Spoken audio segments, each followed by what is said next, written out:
Welcome to the Explainer. You know, sometimes a huge legal fight can come down to the tiniest detail. And today we've got a great example, a homeowners association dispute that all hinged on a single day, a single word, and two different dates stamped on one little envelope. And that quote right there from the HOA's lawyer, it really boils the whole thing down, doesn't it? This entire legal case from January 2026 came down to answering that one single question. All right, so let's get right to the heart of it. This is Petitioner's Exhibit 3, one single envelope. And if you look, you've got two different dates staring you in the face. There's this red ink stamp from a private postage machine. It says June 23rd. But then, right next to it, the official black ink postmark from the USPS says June 24th. So, which one is it? Which one actually counts? Now you're probably thinking, so what? It's just one day. What's the big deal? Well, when you're talking about legal notices and HOA rules, a single day can literally be the difference between a meeting being totally legit or completely invalid. And here's why. It all comes down to this one Arizona law.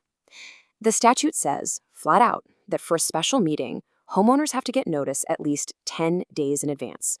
And pay close attention to that key word there, sent. Not received, not read, sent. That's going to be super important later. All right, so first up, let's look at the petitioner's case. This is their argument, and it's all about that official postmark from the U.S. Postal Service. Her position was pretty simple. She's basically saying, look, the management company can stamp whatever they want with their little office machine, right? But mail isn't really mail until the United States Postal Service says it is. And for her, that black ink stamp, the one that says June 24th, that's the only date that legally matters. So this is where the calendar comes out. The meeting was scheduled for July 3rd. If you take her date, June 24th, the law says you can't count that first day. So you start counting from the 25th. That gives you 6 days in June and then the 1st and 2nd of July. That's 9 days, only 9 days of notice. And that's her whole case, summed up right there in her own words. The postmark says the 24th. The math adds up to 9 days. And 9 is not 10. End of story. For her, that meant the meeting notice was illegal, and the meeting itself was invalid. But of course, that's just one side of the coin. The Homeowners Association, well, they had a very different story to tell, and their argument focused on that other date, the one in red ink. The HOA's lawyer points back to that state law. Remember, it says the notice has to be sent, so they argue it was sent the moment they put it in a mailbox. And the proof for that, they said, is the date their own machine printed on the envelope, June 23rd. And to back that up, they pulled out this really interesting rule from the post office's own playbook. It's called the stale meter mark rule. Basically, you can't date a letter for yesterday and mail it today. The post office is supposed to catch that and not process it. So the HOA's argument was, hey, since this letter actually got delivered, it had to have been mailed on the 23rd, just like our stamp says. And that brings us right to the central conflict. You've got the petitioner pointing to the official USPS postmark saying it was sent on the 24th, only 9 days notice, which is late. Then you have the HOA pointing to their private meter mark saying it was sent on the 23rd, a full 10 days notice, which is on time. The whole case just boils down to this. Which date is the real date it was sent? So with both sides making pretty good points, the judge had to dig deeper. This wasn't just about what happened. It was about what that one little word in the law, sent, actually means. And this is where it gets really interesting.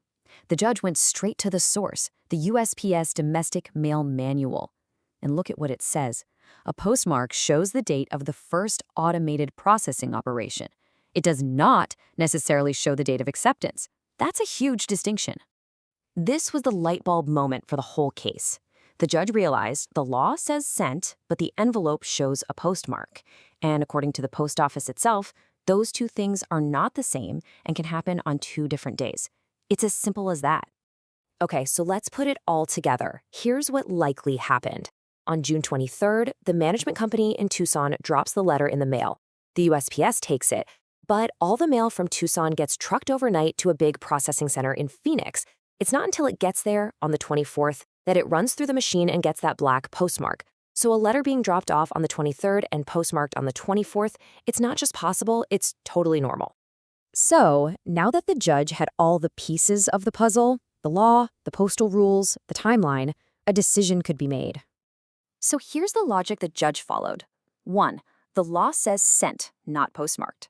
2. A postmark isn't proof of when the USPS first got the mail. 3. The trip from Tucson to Phoenix easily explains the one-day delay, so the most logical conclusion? The letter was in the mail system on June 23rd. And so the verdict was in. The notice was mailed on time. The judge found that the notice was sent on June 23rd, meeting the 10-day requirement. The Homeowners Association wins. And this is the final word from Judge Nedra-Su Kawasaki's ruling. She found that the notice was, in fact, mailed in compliance with the law. Case closed. It's just an amazing example, isn't it? It really makes you think. In a legal battle, how much can really depend on the definition of a single word, the journey of a letter, and the difference between sent and postmarked?